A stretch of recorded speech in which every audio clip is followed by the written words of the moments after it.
É tempo de estudarmos o capítulo 3 de Apocalipse. Lembrando que o capítulo 3 de Apocalipse é o último capítulo que fala de passado, porque a partir do capítulo 4 nós começaremos a tratar das coisas que hão de acontecer, o futuro da humanidade.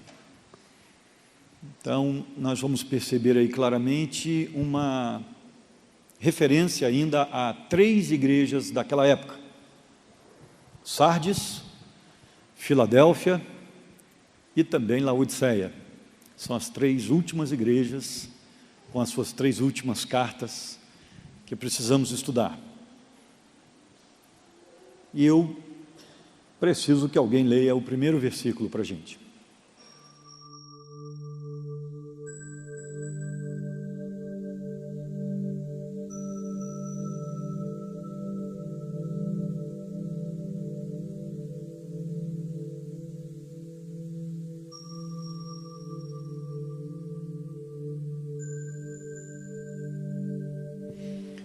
Ok, os 7 Espíritos nós já estudamos e vimos que muito provavelmente é uma referência ao Espírito Santo. As 7 estrelas também, probabilidade nós termos aí em foco os 7 pastores é muito grande, a palavra é mensageiro. E uma igreja morta, irmãos, é a maior de todas as contradições da história eclesiástica. Porque uma igreja é um lugar de vida. Uma igreja, aliás, é um lugar, a igreja, do Deus vivo. E quando Jesus diz: conheço as suas obras, você tem fama de estar vivo, mas está morto, isso é uma contradição gigantesca. Como pode uma igreja estar morta? Isso é um oxímoro, ou um oxímoro, as 2 palavras existem, uma contradição inegável, porque uma igreja morta precisa ter uma pregação morta, precisa ter uma oração morta, um trabalho morto, um ministério morto, toda a sua gente espiritualmente morta, para ser morta, uma esperança morta inclusive. E essa era a situação de Sardes. O fato de Jesus enfatizar o conhecimento que tinha das obras daqueles crentes é interessante, porque ele pode nos conhecer e ele sabe exatamente como está a nossa condição espiritual. Jesus sabe exatamente a qualidade de vida espiritual que você tem, a qualidade de oração que você tem, de estudo da palavra que você tem, de temor que você tem. Fundada em 700 a.C., Sardes, o nome significa o príncipe da alegria, era uma das maiores cidades do velho mundo, um sinônimo de riqueza, prosperidade. A cidade era rica, havia um rio que passava pela cidade, o rio Pactolo, que cortava a cidade, era repleto de ouro, e muita gente ficou rica fazendo garimpo naquele rio. Sardes era um centro comercial por conta disso, e era famosa, porque produzia lã. Foi lá que nasceu a arte de se tingir a lã e fazer lã colorida. Foi em Sardes, esses processos de tingimento. A cidade ficava em cima de um platô de 1.500 pés acima do mar. Era uma fortaleza inabalável, porque quem tentasse atacar Sardes teria que atacar de baixo para cima. E isso no mundo bélico é uma desvantagem extraordinária. Ninguém pensava em atacar Sardes justamente por conta da sua localização. Foi através dessa falha que Ciro, rei dos Medo-Persas, se aproveitou para conquistar a cidade através de uma pequena trilha escalada pelos seus soldados. Os vigias, preste atenção nesse detalhe, os vigias que guardavam as muralhas de Sardes já estavam meio que dislexos, muito à vontade, e já não estavam guardando as muralhas direito. Por quê? Porque quem atacaria Sardes num platô de 1.500 pés acima do nível do mar? Seria suicídio. Mas Ciro, que era um estrategista extraordinário, conseguiu uma maneira de infiltrar seus soldados na cidade através de uma trilha, escalando o morro acima, e a cidade foi destruída depois disso, porque ele infiltrou seus soldados na cidade e começou o ataque de dentro para fora. E quando os soldados se voltaram para dentro da cidade, os soldados da muralha, o pessoal de fora escalou e pegou a cidade de surpresa. E dessa forma Sardes foi conquistada. A padroeira da cidade era a deusa Ártemis, e a principal crença de Sardes era a reencarnação. Eles acreditavam na reencarnação. Em 17 depois de Cristo, Sardes cai também por um terremoto que destrói a cidade quase que completamente. E aí, com a ajuda de Tibério César, o imperador romano, a cidade se torna extremamente fiel ao imperador a partir dali. Tudo isso é importante para a gente saber, porque Jesus se revela para essa igreja de maneira em que faça lembrança às questões que aconteceram historicamente antes dessa revelação. Jesus não faz nenhum elogio à cidade, aliás, à igreja de Sardes, nenhum elogio. Antes a critica muito.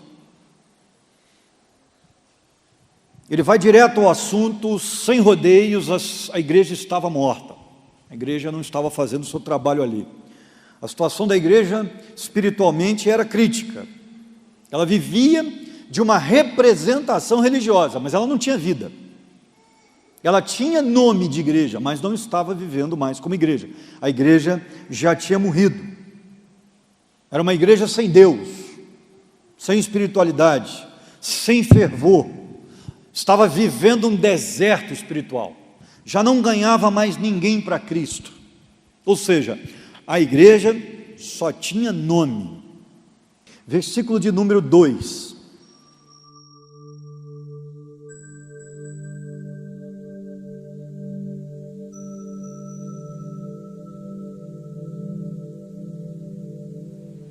Esteja atento. É engraçado que essa palavra esteja atento é uma referência do grego, é uma frase conhecida no grego para os soldados das muralhas. Percebeu o detalhe? Como é que a gente perde tanta coisa em português, né? Quando traduz, o sentido não é o mesmo. Mas é como se Jesus dissesse assim: estejam atentos nas muralhas. Era um termo usado na guerra, diante de um ataque, para os atalaias, os soldados que guardavam as muralhas.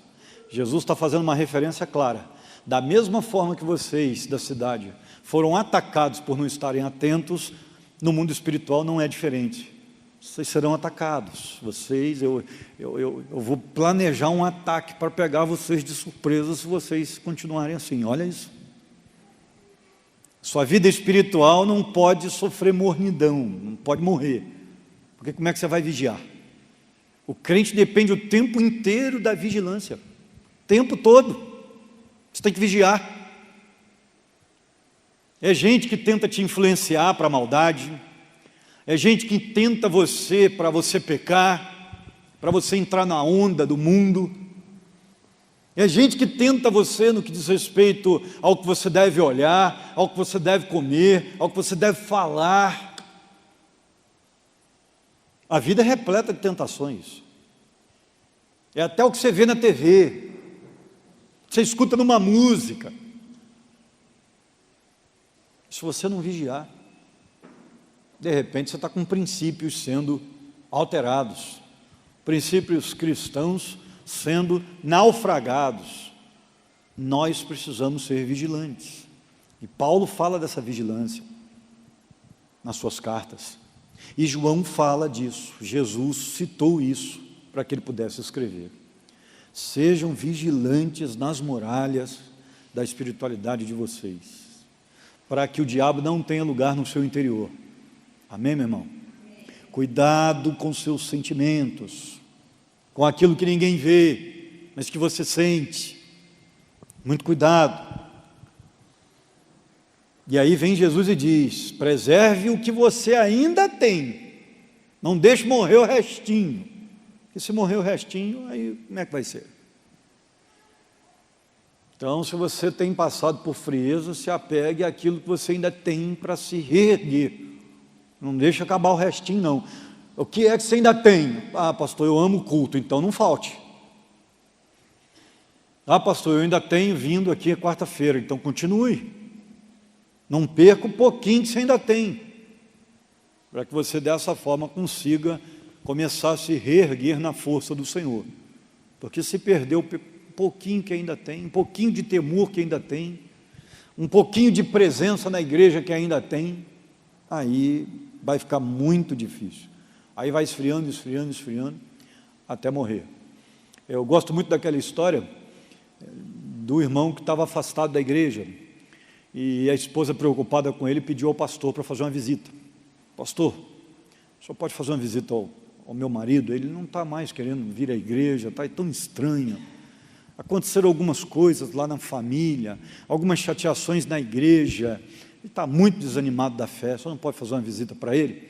E o pastor foi, e como era um local muito frio, chegou lá, o irmão estava diante da lareira, e o irmão chegou, o pastor chegou, né, o irmão recebeu muito bem, com muito carinho. Pastor, obrigado pelo fato de o senhor ter vindo nos visitar, sei que eu estou distante, e realmente não estou bem, não estou querendo ir mais à igreja, estou muito desanimado, minha fé está se esfriando.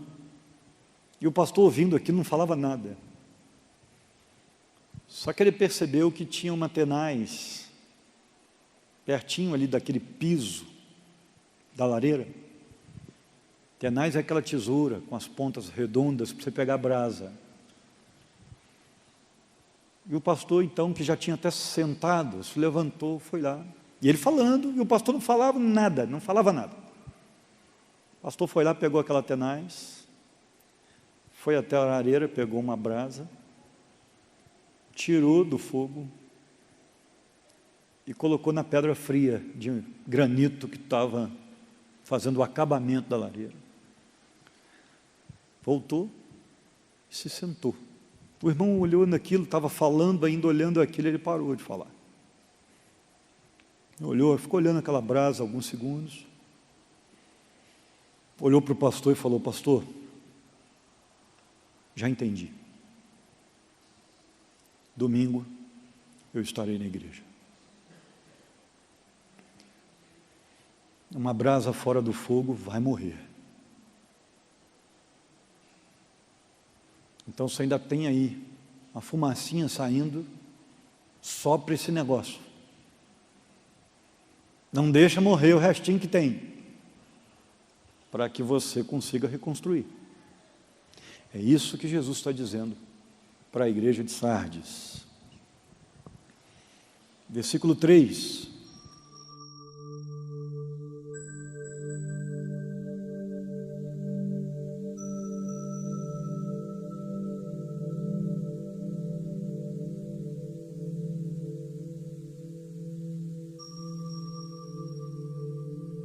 Imagine que você foi atacado como cidade, sua cidade foi atacada na escuridão da noite, da madrugada, por pessoas que entraram sorrateiramente pela uma abertura da cidade, escalando no silêncio, na calada da noite, uma trilha, e que de repente você acorda com gente colocando fogo na sua cama, matando suas crianças, derrubando tudo, fazendo barulho, atirando flechas dentro do seu quarto. Foi isso que aconteceu com Sardes. Ciro tomou a cidade de surpresa, na calada da madrugada. Aí vem Jesus e diz assim: estejam atentos nas muralhas, porque senão virei a vocês como um ladrão, e vocês não perceberão a minha chegada. Entendeu o impacto da mensagem?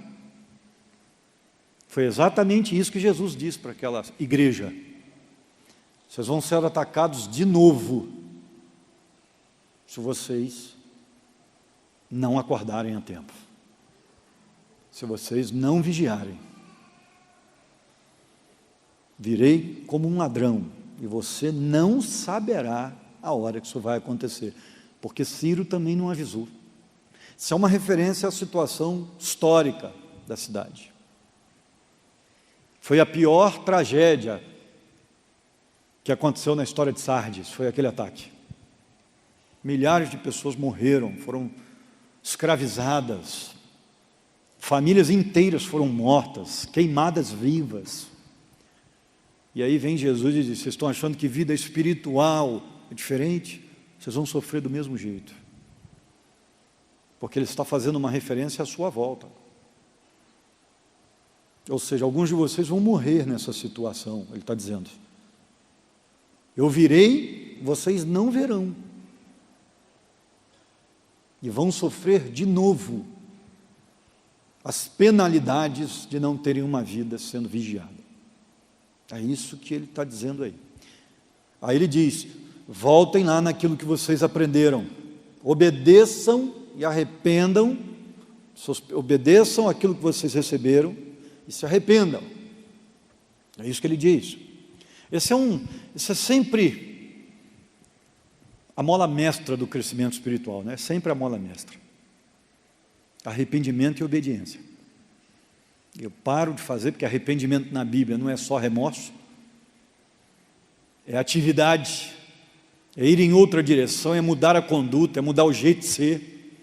É isso que é arrependimento. Quando a gente lê arrependimento na Bíblia, o significado da palavra metanoia é esse.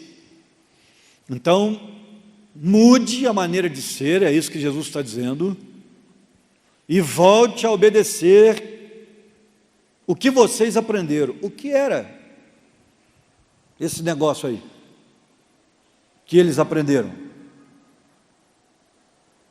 A palavra.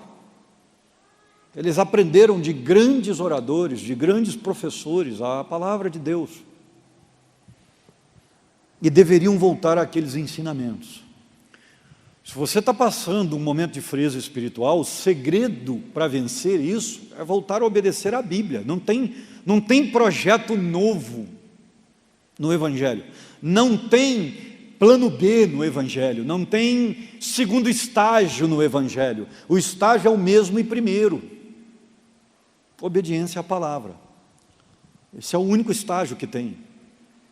Quando é que o crente passa a esfriar espiritualmente? Quando ele começa a desobedecer a palavra.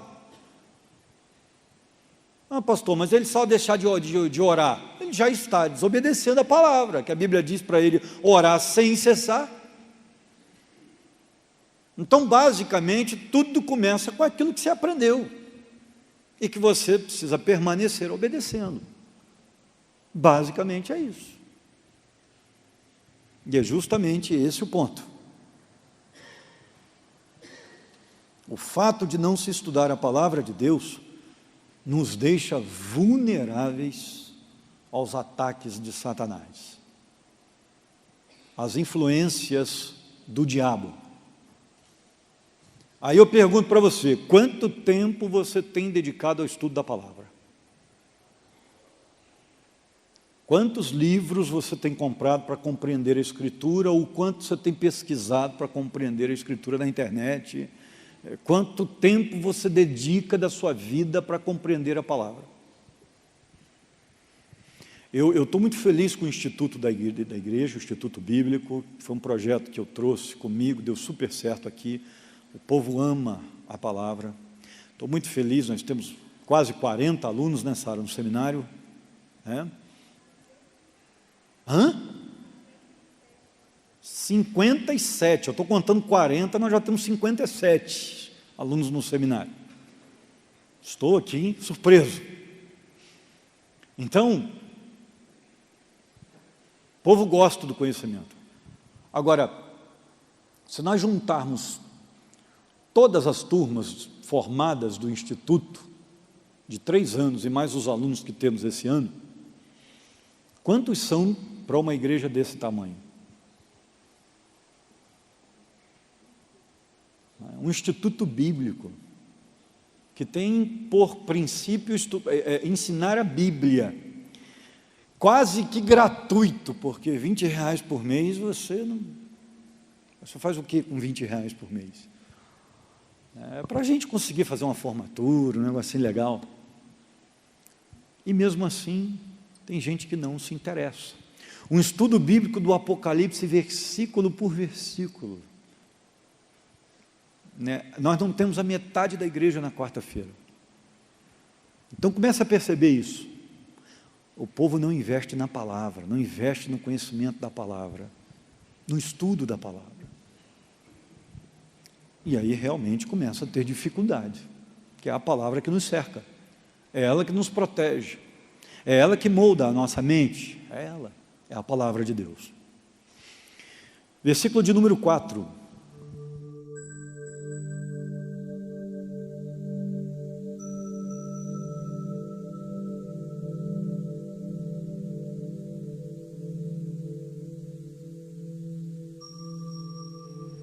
São dignas, o grego aí indica pessoas de valor, de grande valor. Vocês têm aí em Sardes uns poucos que não se contaminaram. Uma pequena parcela daquela igreja continuava fiel, sempre tem, né? Em toda igreja que o negócio perde o rumo, tem aquele povo que continua fiel, firme ali, orando, buscando. Sempre tem esse povo que é o sustentáculo de uma igreja, sempre tem. Eu louvo a Deus porque o nosso grupo aqui de gente séria é grande. O grupo que sustenta esta igreja é grandioso. Graças a Deus por isso, um grupo sério, digno, santo. Eu louvo a Deus. Aquela igreja não, o grupo era pequeno, mas ainda assim era um grupo que herdaria a salvação, que andaria de branco, símbolo de pureza com Jesus. Nós não sabemos esse andar onde seria. Claro que quem acredita no milênio entende aqui os 1000 anos. Vão andar de branco com Jesus nos 1000 anos. E quem não acredita no milênio vai entender aqui que isso é céu. A promessa é para o céu. Mas de uma forma ou de outra, a igreja está dividida entre aqueles que vão herdar a salvação e aqueles que não vão. E parece claramente que Jesus está dividindo a igreja em 2 partes. Os salvos dentro da igreja, que era um pequeno contingente, e os não salvos, aqueles que não estavam vivendo um evangelho de verdade. A pergunta que eu quero fazer para você: você vai ser mesmo assim, como aquele ladrão da cruz, que esteve tão perto da salvação, esteve do lado de Jesus, mas foi para o inferno por não reconhecer o Filho de Deus como Deus? Ou você tem andado com Ele de verdade? Vida cristã é ou não é fato em sua vida? Porque as mensagens que nós temos, as 7 cartas, são mensagens de alertas para nós. É um alerta de Jesus para a nossa espiritualidade. A igreja de Sardes está recebendo essa carta para que também a gente saiba o que é que a gente tem que fazer para não ficar nessa situação. Olha o cuidado que a gente tem que tomar. Precisamos colocar de fora da nossa vida tudo aquilo que nos contamina, para que sejamos dignos. Versículo 5.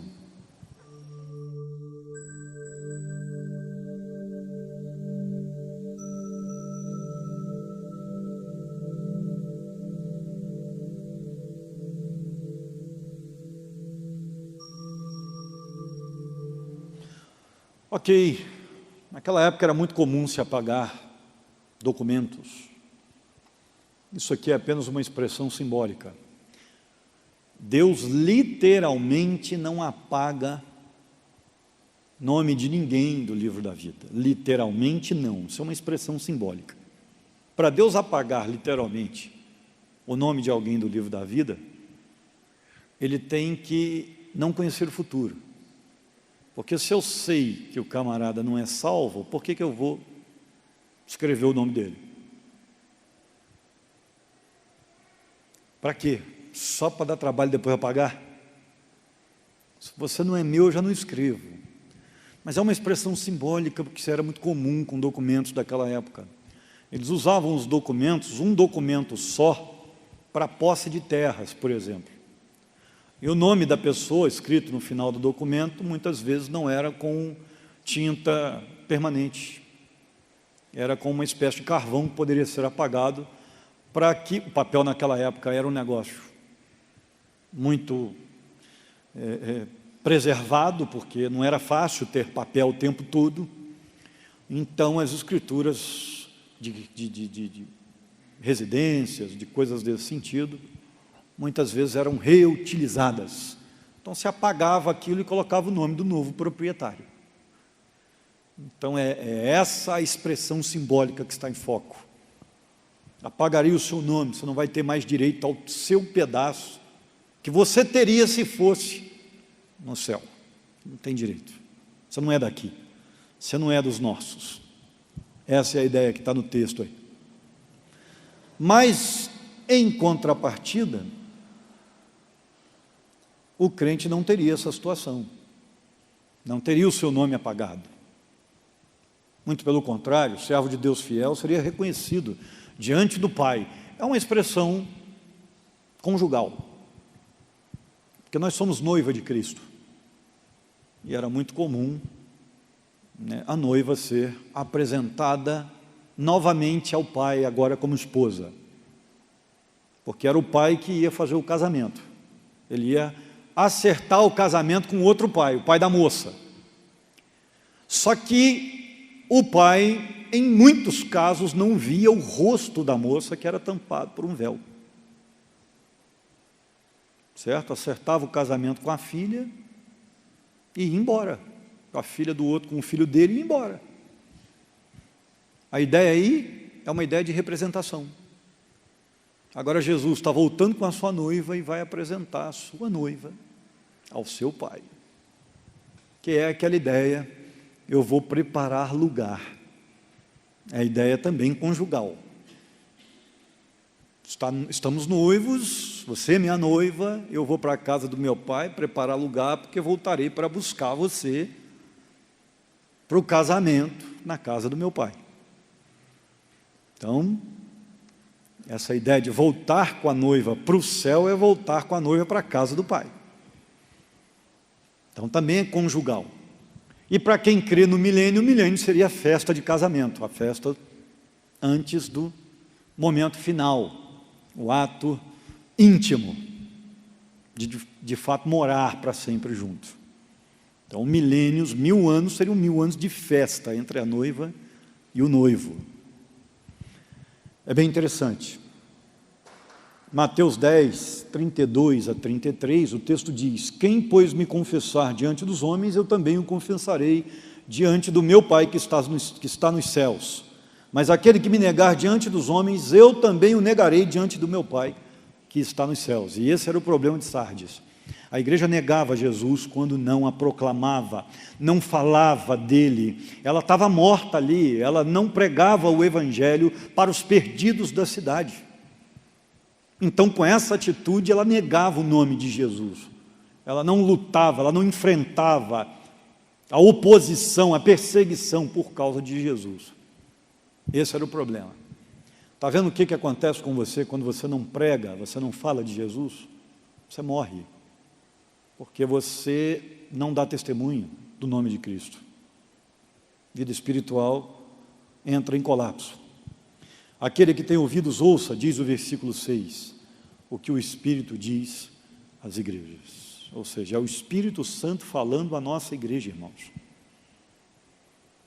Não pense você que está ouvindo aqui na igreja, aí pelo YouTube, que é o pastor Luciano falando. Não, é o Espírito Santo falando.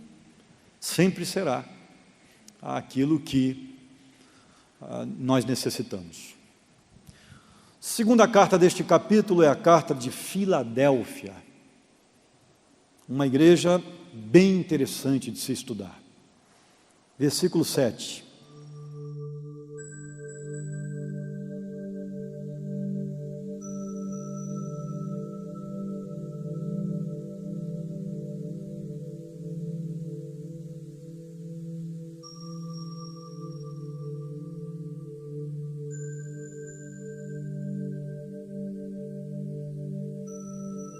Está aí uma pequena cidade, Filadélfia, fundada por Átalo, Filadelfo, rei de Pérgamo em 150 depois de Cristo, antes de Cristo.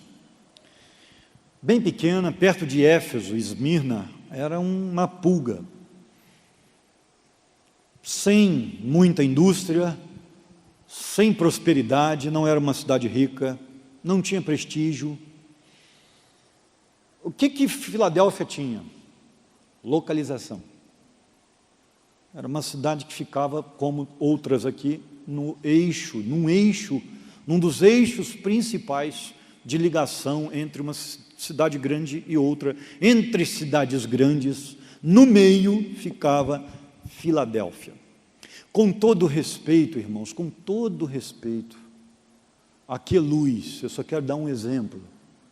Queluz também é uma cidade pequenininha, aqui, na última cidadezinha, se eu não me engano, aqui do estado de São Paulo, indo para o Rio de Janeiro, na fronteira ali. O que Queluz hoje tem de privilégio? Muitas vezes, porque não tem grandes indústrias, não tem um grande comércio, mas ela tem uma localização privilegiada. Para você passar, para ir para o Rio de Janeiro, você passa pelo território de Queluz. Só que Queluz, o centro da cidade, ainda fica para dentro da cidade. Naquela época não era assim. Para você passar por uma cidade, muitas vezes você passava no centro dela. É que hoje já se percebeu que, por conta do mundo automobilístico, você tem que tirar os carros, os caminhões, as carretas de dentro do centro, porque nem todo centro tem uma estrutura para você passar. Então se cria uma estrada paralela por fora para não prejudicar o trânsito da cidade. Naquela época não, tudo passava pelo centro. E aí Filadélfia se beneficiava disso.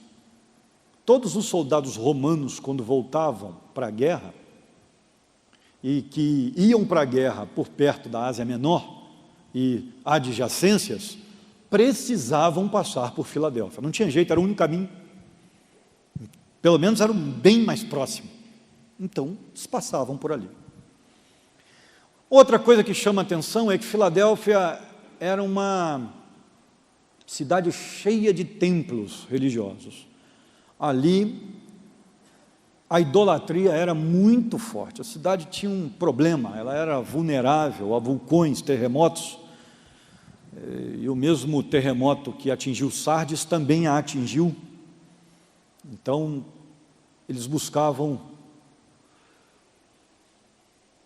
muitas vezes fugir da cidade de Filadélfia por conta do terremoto que poderia acontecer novamente. A cidade ficou meio que vazia, mas era muito idólatra e muito paganizada. Havia muitos deuses sendo adorados ali. E aí Jesus, que geralmente se apresenta com uma denotação de juízo, para Filadélfia ele não se apresenta assim. Não sei se você percebeu, não tem crítica para a igreja de Filadélfia, só amor, só dedicação, aliás, declaração de carinho. Ele se coloca como santo. Por quê? Porque aquela igreja era santa, como ele, separada daquela idolatria como ele. Ele se coloca como verdadeiro, porque ele não é uma imitação. Jesus é autêntico, ele não é um ídolo. E o pessoal de Filadélfia não adorava ídolos, a igreja não era dada a se misturar com a idolatria. E ele então se descreve assim como o verdadeiro, que aquela igreja conhece, e que tem as chaves de Davi. É muito provavelmente uma referência às chaves da sala do tesouro de Davi, que era a sala das riquezas do rei, que ficava dentro do palácio real. O judeu entenderia muito bem isso, os crentes daquela época também, porque quem conhecia o Velho Testamento conhecia essa expressão, as chaves de Davi, porque eram as chaves dos tesouros do rei. Jesus está dizendo: olha, eu sou aquele que tem as chaves das bênçãos do reino para vocês. Coisa linda, né? Das maiores riquezas de Deus para vocês. É muito provável que essa seja a questão aí. E em um tempo, como por exemplo, na época do rei Ezequias, só Eliaquim podia abrir os tesouros do rei, que era um servo de confiança do rei, só ele abria. Isaías 22, 22 conta isso. Versículo 8.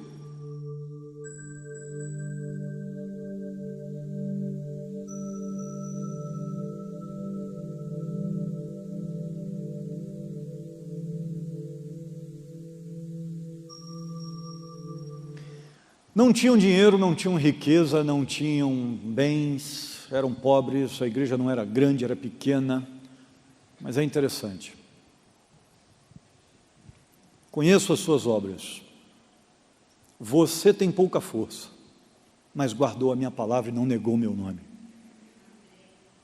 Irmãos, isso é tremendo, isso me arrepiou agora aqui, não tem jeito. Uma igreja não precisa ser grande para ser fiel. Não precisa, ela pode fazer diferença, porque qualquer crente, em qualquer lugar, se ele estiver sozinho, ele já é a maioria, porque Deus está com ele. Qualquer lugar.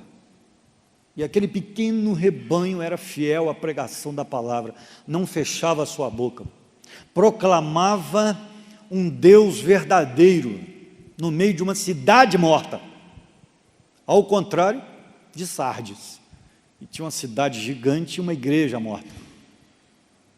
Não, ali Filadélfia tinha uma cidade pequena, pouco habitada, sem grande expressão, mas tinha uma igreja pequena também, mas que fazia a diferença, porque ela tinha duas características: guardava a palavra do Senhor e não tinha medo de pregá-la.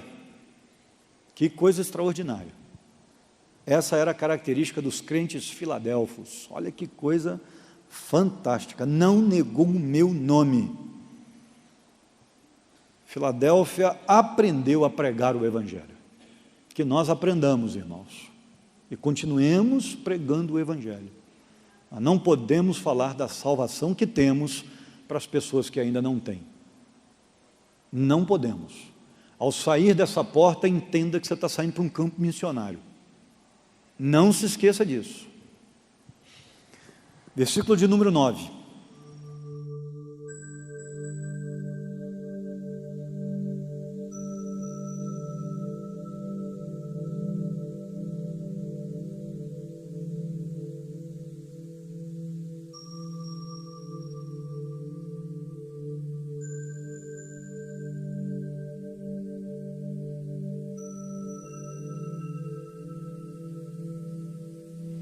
Mais uma igreja que era perseguida pelos judeus. E aí há uma promessa para a igreja de Filadélfia, que Jesus faria com que aquela sinagoga de Satanás, que era a escola sabática, como a nossa escola bíblica dominical, era a dos judeus, sabática, ensinando a Torá, ele faria com que aquele pessoal, aqueles judeus que estavam na cidade, falando contra, incitando o povo da cidade contra os crentes da igreja de Filadélfia, ele faria com que eles se prostrassem diante do trabalho da igreja e do Deus daquela igreja. Eles vão se dobrar perante vocês e eles vão saber diz Jesus, que eu amo vocês. Que coisa linda, hein?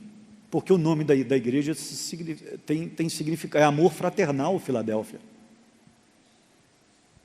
O nome da igreja significa amor fraterno. E ele está dizendo, eu amo vocês, é uma referência ao nome da cidade. 10.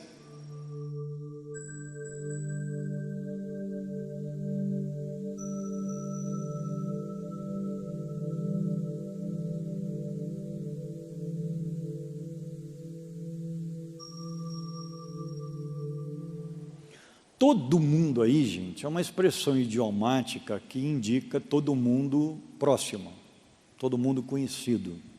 É uma expressão que pode ser comparada a todo o vale. A gente tem essa expressão aqui, não tem? É o vale histórico, é o vale do Paraíba. Então, é todo mundo do vale, não é todo mundo, o mundo todo. Até porque eles não tinham conhecimento de muitas terras que existiam com gente naquela época. Não havia avião naquela época, não havia... As distâncias não eram encurtadas pela tecnologia naquela época. Então era tudo visto, tudo aquilo que era conhecido. Essa é a ideia de todo mundo. Então cuidado com essa expressão, principalmente, né, na Bíblia, porque ela não tem o significado que tem para nós hoje. E aí haveria uma perseguição, e de fato aconteceu a perseguição. Trajano, o imperador, que reinou de 99 a 117, foi pior que Domiciano, imperador terrível, perseguiu muitos crentes, matou milhares deles. E a igreja de Filadélfia seria guardada disso. Por quê? Porque Deus iria protegê-la, ela não iria passar por aquilo. Por conta dessa falta de boa interpretação do termo todo mundo, tem gente achando que o Apocalipse capítulo 3, versículo 10, fala da grande tribulação, e que a igreja não vai passar a grande tribulação. E esse é o versículo principal usado pelo pessoal que defende que a igreja não passa os 7 anos da grande tribulação. Gente, esse versículo não pode ser usado, porque ele é um versículo usado para a igreja de Filadélfia, para aquela época iminente, e não para a nossa, ou a futura. Isso já aconteceu. Então, trabalhar o texto anacronicamente, fora do seu contexto, dizer que isso aqui está falando de tribulação. O contexto não está falando de grande tribulação, então esse texto não pode ser usado para isso. Talvez, né, se possa usar outros textos, mas esse não. Lembrando que a teologia moderna é muito pós-tribulacionista, muito. A maioria dos teólogos que nós lemos hoje é pós-tribulacionista, acredita que a igreja passa pela grande tribulação e só é arrebatada ao final da grande tribulação. Ela vai sofrer a perseguição da grande tribulação, do anticristo, tá? Dos 7 anos de grande tribulação. E o capítulo 4 já abre as portas para a grande tribulação, você vai ver isso. Do capítulo 4 em diante, até lá para o capítulo 18 e 19, você vai ver grande tribulação, o que vai acontecer na grande tribulação. E você vai ver vários textos bíblicos que colocam a igreja lá dentro. Você vai ver isso claramente. Tá? Então, assim, eu vou seguir essa linha, só para avisar vocês. Eu não acredito de que o crente vai ser arrebatado antes da grande tribulação, numa volta invisível de Jesus. Eu não acredito nisso. Jesus, ao meu ver, só volta depois da grande tribulação, é uma única volta, e visível, para que todo olho veja.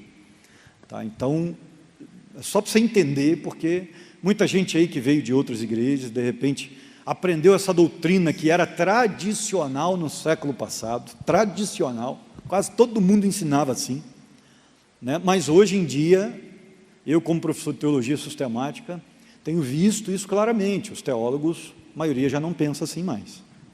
Tudo bem? Bem, versículo de número 11.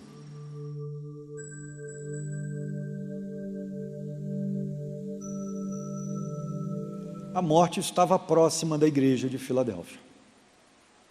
Eu venho em breve. É aquilo que eu disse para vocês nos primeiros 2 capítulos. A morte sempre está perto, porque a vida passa rápido. Então eles deveriam cuidar da sua coroa, ou seja, se vocês estão levando uma vida assim, continuem assim, porque se apostatarem, vai ficar claro que vocês nunca foram, vocês vão perder a oportunidade que estava na frente de vocês. Pastor, perde a salvação? Nós batistas não acreditamos assim. Se alguém se desvia, apostata da fé,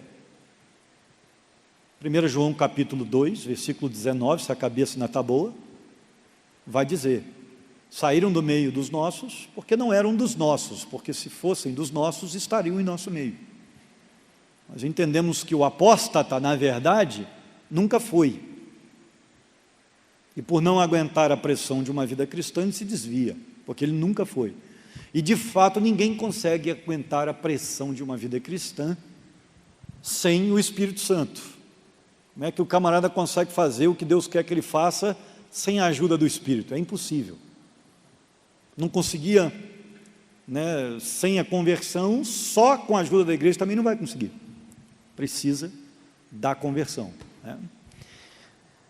Versículo de número 12 e também o 13.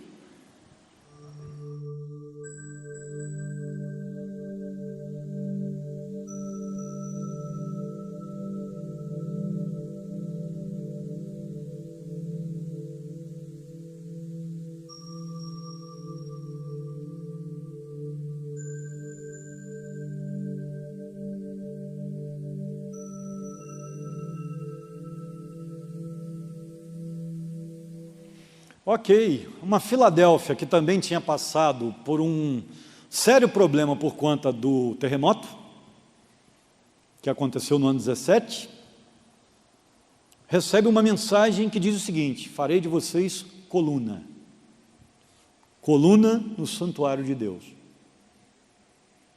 Quando o terremoto destruiu parte daquela cidade, Filadélfia não foi tão atingida quanto as outras cidades ao redor, até porque ela não tinha muita coisa para perder, não tinha grandes construções, mas muita coisa caiu, colunas inteiras foram destruídas. E ali o homem pôde ver a fragilidade daquilo que foi feito para ser forte nesse mundo e a força da natureza para destruir aquela fortaleza toda. E aí vem Jesus e diz: olha, as colunas do mundo de vocês são frágeis, e vocês viram que um terremoto pode vir e destruí-las, mas vocês serão colunas num santuário que nada destrói, um santuário eterno, estabelecido para todo sempre. Se vocês continuarem firmes, serão estabelecidos firmes para todo sempre, não como as colunas que vocês conheceram. Era muito comum naquela época também senadores, filósofos, governadores terem colunas construídas em sua homenagem, com seus nomes, seus respectivos nomes.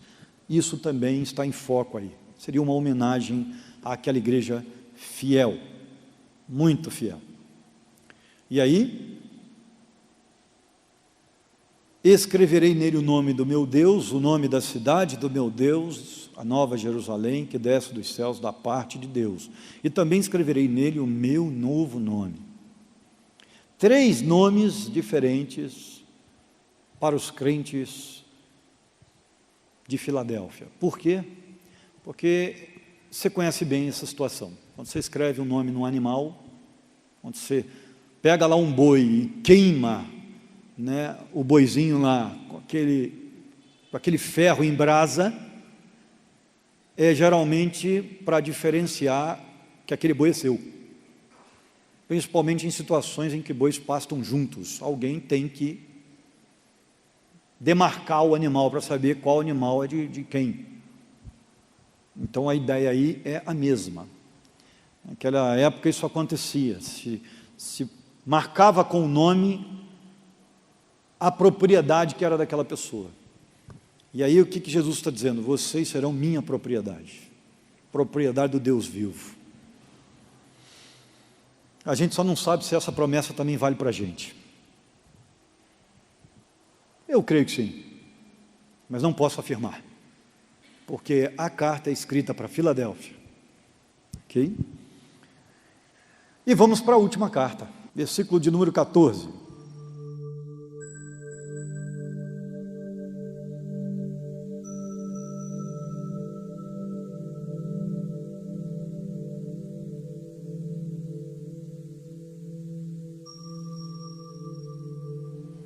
A igreja de Laodiceia, antes de ter esse nome, chamava-se Teópolis, cidade de Deus.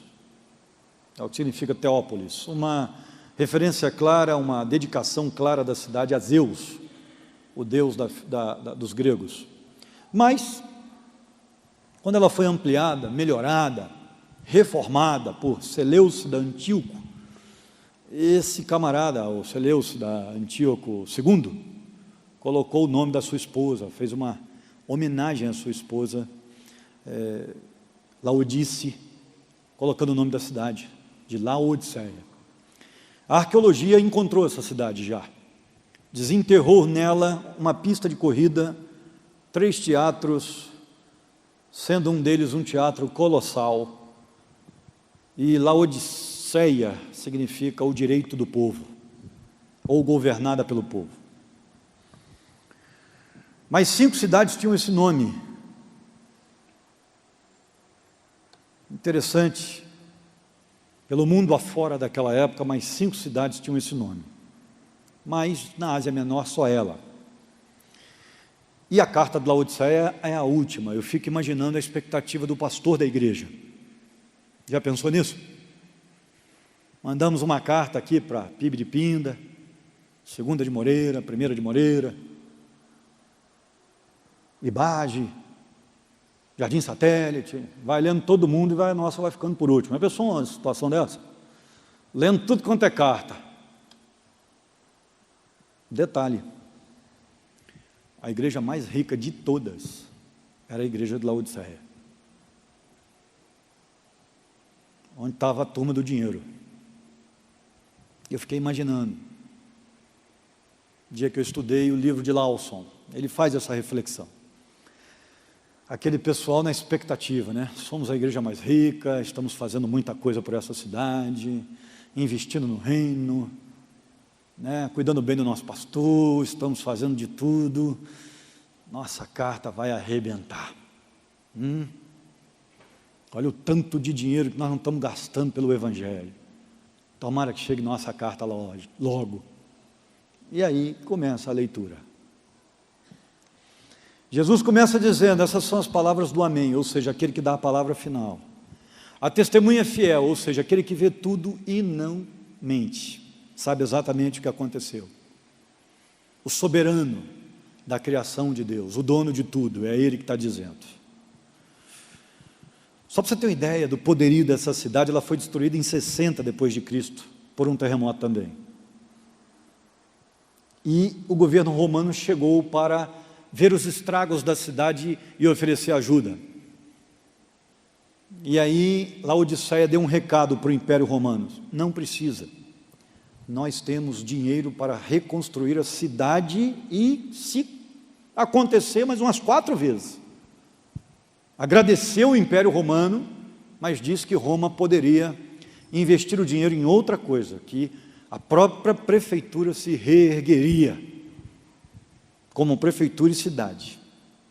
Estavam entupidos de dinheiro e ouro, porque ali ficavam os bancos da época, os mais poderosos, os que rendiam mais. Era um negócio tipo Ilhas Caimãs, o negócio era poderoso no mundo financeiro. Era o centro comercial do mundo. Aliás, pelo menos o da Ásia Menor e adjacências. Mercadores do mundo inteiro procuravam a cidade em busca de empréstimos para seus empreendimentos. Essa era a Laodiceia. E outra coisa, era a Paris do mundo. Era a Laodiceia que ditava a moda do mundo. E era a única cidade capaz de produzir lã preta. Era só Laodiceia. Era o luxo de última geração daquela época. Pensa num negócio luxuoso. Quem quisesse demonstrar riqueza usava lã preta no inverno. Caríssimo o negócio. Eles eram os únicos que conseguiam tingir a lã de preto. Eram eles. Naquela época, era uma cidade conhecida pela sua grandeza.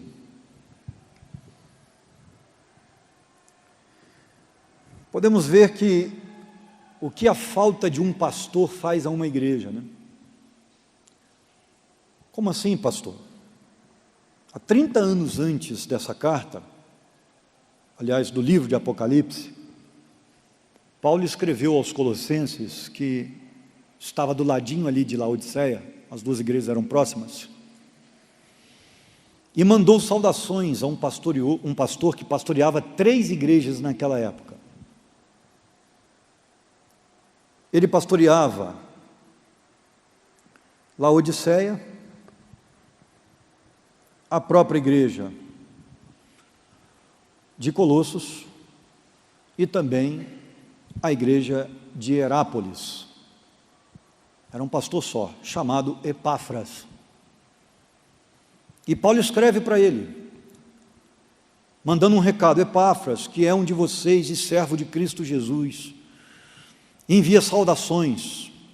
Ele está sempre trabalhando por vocês em oração, porque o pastor não estava ali, para que, como pessoas maduras e plenamente convictas, continuem firmes em toda a vontade de Deus.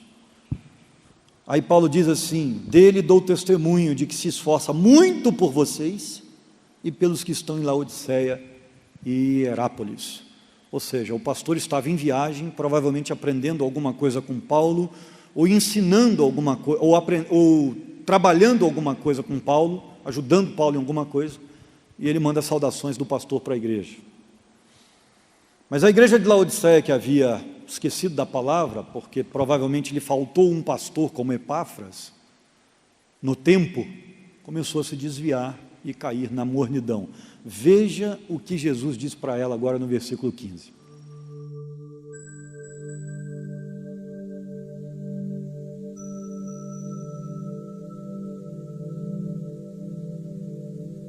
Lembra que lá no começo, quando eu comecei a falar de igrejas, as 7 igrejas do Apocalipse, eu falei para você que Jesus iria mandar mensagens para as igrejas conforme a situação que as cidades, que as igrejas passaram? Qual era o grande problema da cidade de Laodiceia? Sua água. A água vinha de dutos, porque Laodiceia não tinha água própria, então ela tinha que trazer água de Herápolis, Colossos, e a água viajava pelo deserto em dutos. E como ela viajava pelo deserto em dutos, ela não chegava na cidade gelada, fresca. Ela sempre chegava morna. E esse era um problema de Laodiceia. Eles tinham que armazenar a água em locais frescos por dias, para que a água pudesse esfriar, para depois servir. E quando não dava tempo de esfriar, eles tinham que tomar a água morna, morna mesmo. Nós não estamos falando de calor de 30 graus, não. Estou falando de 50. A água ficava morna. E automaticamente, todo mundo conhecia a sua realidade. E Jesus está dizendo: da mesma forma que vocês tomam água morna e sabem o que isso faz com vocês, dá uma vontade tremenda de botar para fora, eu estou assim, vendo vocês, eu tenho vontade de vomitar, porque vocês não são frios nem quentes, vocês são mornos. Rapaz, os laodicenses eram opulentos, arrogantes, se achavam os donos do pedaço. A igreja era prepotente, extremamente suficiente em si mesma, como a cidade. Uma das piores coisas deste mundo é você estar enganado espiritualmente. Porque o enganado espiritualmente é difícil convencê-lo de que ele está errado.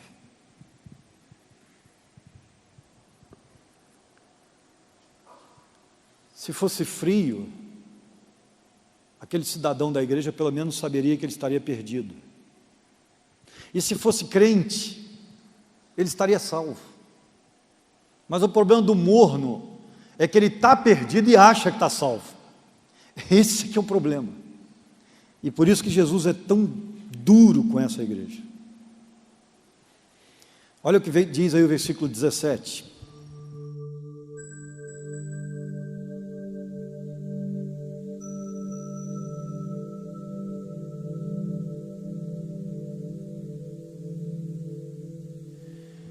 Como é que é interessante, a cidade tinha o maior centro de oftalmologia do mundo. Era a cidade de Laodiceia. Era uma igreja que ditava a moda do mundo, por conta da sua lã preta. Era um centro da moda.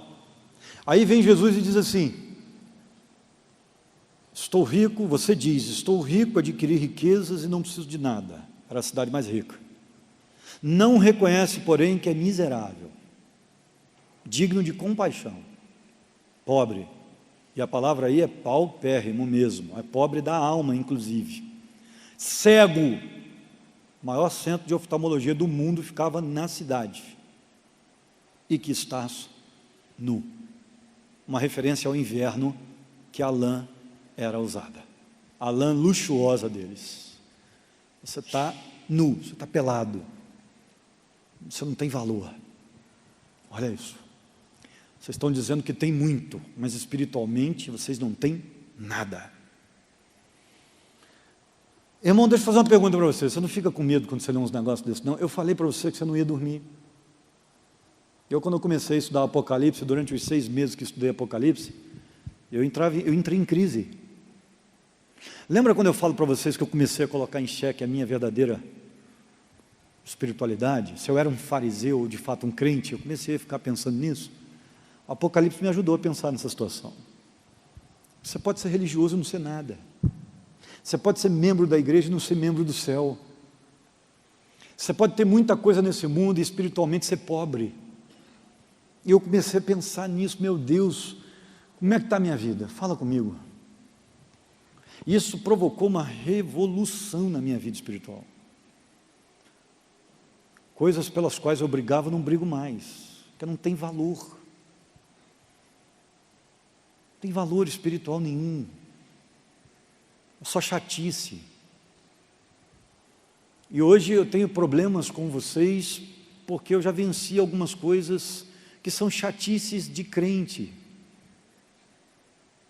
Entende? Chatice de crente. Nossa igreja tem muito disso.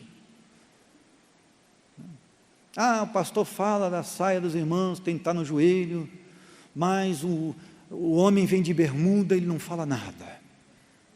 A pergunta é, a bermuda está no joelho? Então a lei é a mesma. Não tem diferença nenhuma.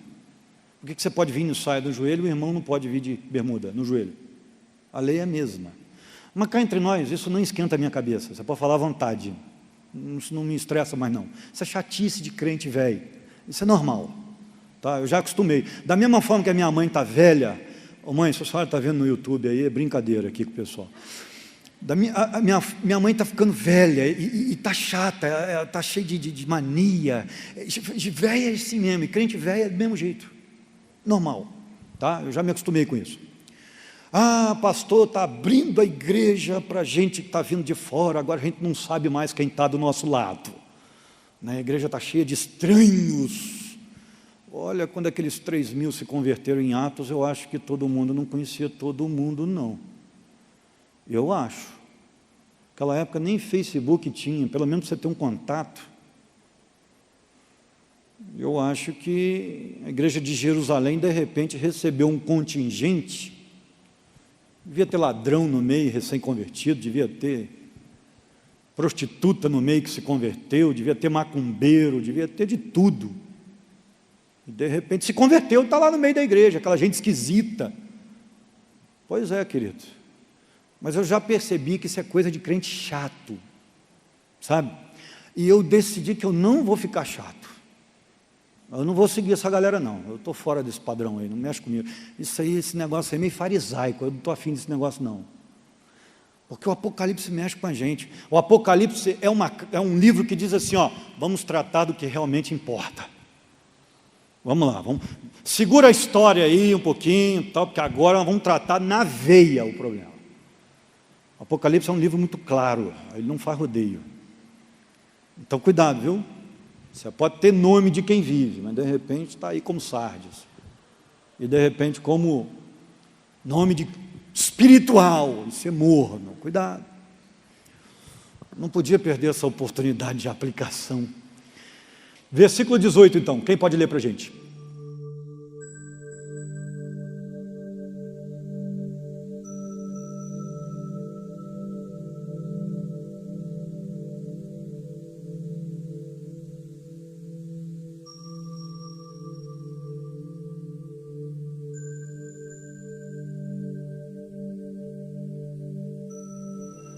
Jesus então continua na mesma ideia de mostrar referentemente ao que estava acontecendo naquela cidade, naquele momento, a realidade da igreja. Compre de mim ouro refinado pelo fogo, ou seja, o meu ouro, a minha riqueza, e não a riqueza que vocês têm.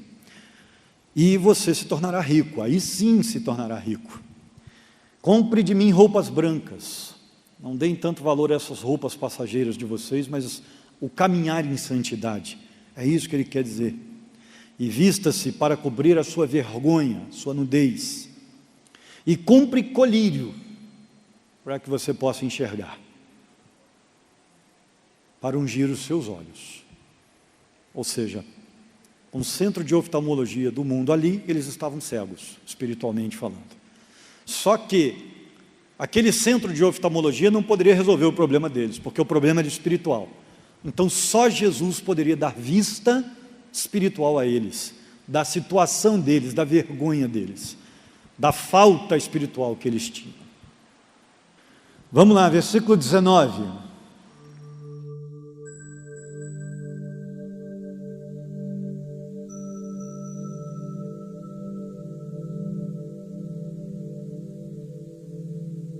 Repreendo e disciplino, porque amo, isso é o amor de Deus. Quando Deus aperta você, seja através de uma aula da escola dominical, fala, mas para bater mesmo, de repente numa pregação do pastor, de outro irmão, Deus está fazendo isso porque ama você, meu irmão. Da mesma forma que você fez com seu filho, quando ele fez o que não devia. Fica com raiva não, você tem que agradecer a Deus. Deus está batendo em mim, mas é para que eu melhore. Olha, eu gosto, viu? Nesse ponto eu gosto de apanhar. Se for por amor, topo apanhar cajadada do pastor o caminho inteiro. Eu não gosto desses pregadores que ficam aí na internet só passando a mão na cabeça do povo. Não gosto não.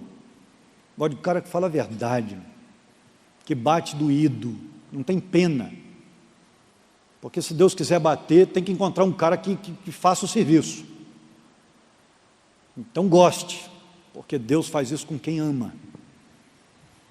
E a palavra zeloso aí indica ser flamejante. Indica alguém que está a ponto de colocar você em ebulição, você vai ferver. De morno, você vai ferver, se você escutar a repreensão e a disciplina do seu Deus. É isso que ele está dizendo para Laodiceia. Versículo 20.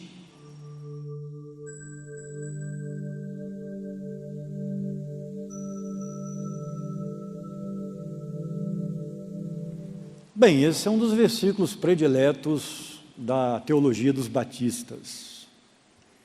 Nós acreditamos que o homem, ele não vai simplesmente, querendo ou não querendo, ser salvo por Deus. Nossa declaração é incisiva no livre-arbítrio. O homem abre a porta para Deus. Deus bate, mas é o homem quem abre. Fora do mérito de querer discutir, porque vocês podem perceber, eu não discuto, não vou para Facebook bater boca com quem pensa diferente, acho que todo mundo tem direito de pensar o que quer, da mesma forma, nós que somos ligados à Convenção Batista Brasileira, também temos o direito de pensar no que quisermos, e nós acreditamos piamente de que o homem abre o seu coração para Deus. Depois de ser convencido, ele tem uma decisão a tomar, se ele vai abrir ou não o coração para Deus. Mas se abrir, Jesus diz que entrará. e ceará com Ele. Vai haver comunhão, vai haver um bom relacionamento, vai haver intimidade.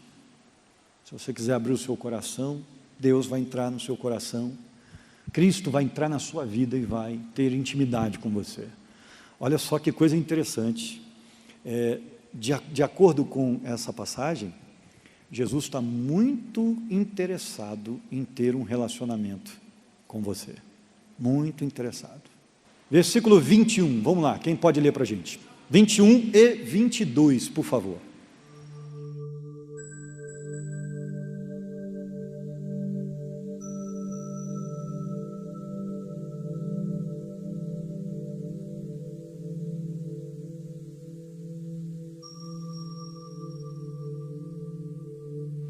Bem, para quem crê no milênio, 1000 anos, do povo de Deus, o crente reinando com Jesus sobre a face da terra, e aí dentro dos milenistas ainda há uma discussão se os 1000 anos são literais ou não, né? Eu creio que sim, mas tem gente que crê que não, que é só um espaço longo de tempo.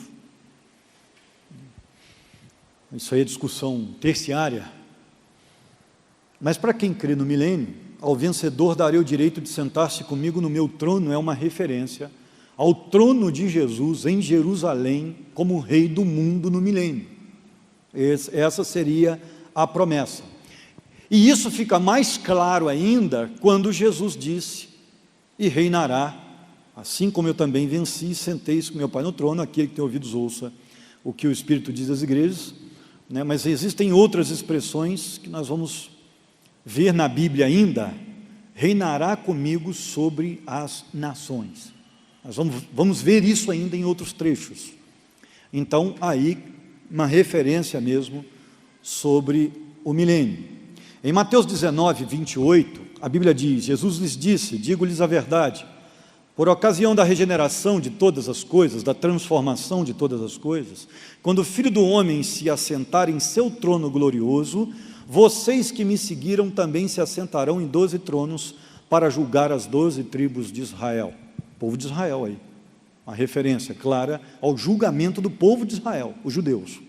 Os crentes irão julgar junto com Deus, o povo de Israel. Então quem crê no milênio, crê que isso é uma referência ao milênio. 1 Coríntios capítulo 6, versículos 2 e 3, a Bíblia diz, vocês não sabem que os santos hão de julgar o mundo? Se vocês hão de julgar o mundo, acaso não são capazes de julgar as causas de menor importância? Vocês não sabem que haveremos de julgar os anjos, quanto mais as coisas desta vida? Ou seja, uma referência também para quem crê no milênio, que isso vai acontecer durante esses 1000 anos. Até porque no céu não tem hierarquias. Quem é salvo, está no céu. A hierarquia só existiria neste planeta. No céu todo mundo recebe igual. Porque aí vai se cumprir a palavra de Jesus que diz que aquele que chegar lá, por último, vai receber o mesmo do que chegou há mais tempo. Né? Claro que isso é só uma referência da língua para dizer que aquele que andou mais com Deus vai receber a mesma coisa que um novo convertido. Então tem diferença. Isso é para céu. Mas em outro texto bíblico, a Bíblia vai dizer que cada um vai receber conforme suas obras. Aí isso seria para o milênio, galardão diferente, para quem fez mais e obedeceu mais. Esse vai ser prefeito de uma cidade, no milênio, onde Jesus governa o mundo e nós governaremos com Ele. E quem fez menos, de repente, vai varrer a rua, vai trabalhar no açougue, sei lá. Tá? Sem querer desmerecer nenhuma profissão, todas são dignas e justas. Eu só estou falando em termos de poder, não de nobreza, de caráter, nada disso. De poder. Um prefeito manda mais do que o dono do açougue, concorda comigo? É disso que eu estou falando. Certo? E para a gente terminar, Apocalipse capítulo 20, o versículo 4 vai dizer, vi tronos, lembrando que está falando do milênio aí agora, Apocalipse 20 é claro, milênio. Vi tronos em que se assentaram aqueles que havia sido dada autoridade para julgar. Vi as almas dos que foram decapitados por causa do testemunho de Jesus e da palavra de Deus. Eles não tinham adorado a besta. Percebeu um detalhe aí? Onde que essa besta vai ser adorada, irmãos? Alguém sabe? É na grande tribulação. E a Bíblia está dizendo claramente aí que os grandes heróis da fé estão dentro da grande tribulação. Para quem acha que é o povo da igreja que vai ficar para trás, que vai estar na grande tribulação, muito pelo contrário.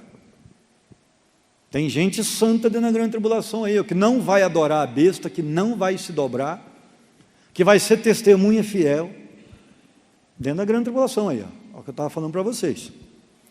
Então, olha só, e que foram decapitados por causa do testemunho de Jesus e da palavra de Deus. Está falando de crente fiel. Eles não tinham adorado a besta, nem a sua imagem, não tinham recebido a sua marca na testa, nem nas mãos. Eles ressuscitaram e reinaram com Cristo durante 1000 anos. Qual é a crise dos teólogos? É que muito teólogo acha que isso aí não é literal, é apenas simbólico. Eu discordo. Aliás, não sou apenas eu. Muitos teólogos também discordam. E entendem que isso aí é literal e que vai acontecer no fim dos tempos. Agora, mais uma vez, quero ressaltar, isso aqui é detalhe. Claro que se for literal, vai ser o máximo viver isso. Mas para agora aqui, em termos de discussão, isso é detalhe, irmãos.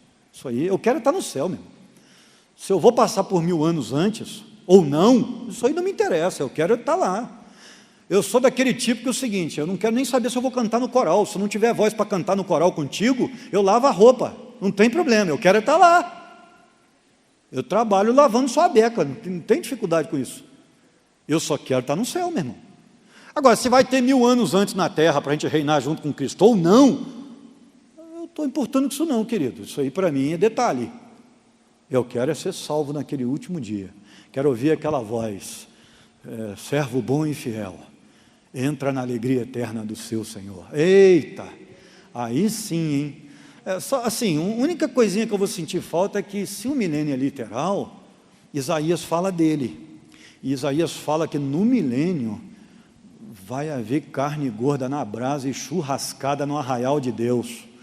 Poxa vida, 1000 anos de churrasco, meu irmão, sem poder engordar, entupir veia e nem morrer, vai ser um negócio extraordinário. Quero nem ser prefeito de nada não, só me põe na churrasqueira. Vamos orar? Senhor nosso Deus e eterno Pai, obrigado por tudo aquilo que ouvimos nesta noite. Abençoe esta palavra no nosso coração, que ela nunca deixe de ser, ó Deus, ouvida por nós, e que continuemos firmes nesse processo de obediência, de santidade, das coisas que realmente têm valor. Nós oramos em nome de Jesus. Amém.